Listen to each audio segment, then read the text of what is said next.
Yun, ang wish ko lang sana, ayun, si tatay, humaba pa yung buhay ni tatay, then makasama pa namin siya ng mas matagal.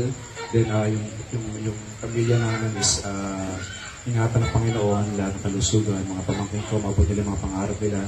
Kasi yun ang pangarap ko para sa sarili ko. Wala, parang hindi na ako nag-iisip sa yung personal na dream sa akin. Gusto ko para sa pamilya ko na maging maayos yung mga buhay ng mga pamangkin ko, mga kapatid ko.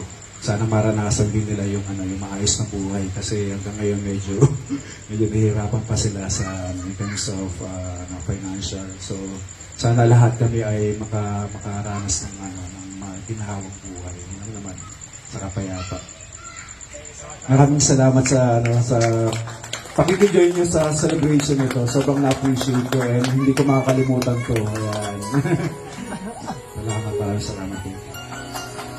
Okay, Pastor, dahil nagkaroon tayo ng COVID-19, hindi na po binublow yung candle.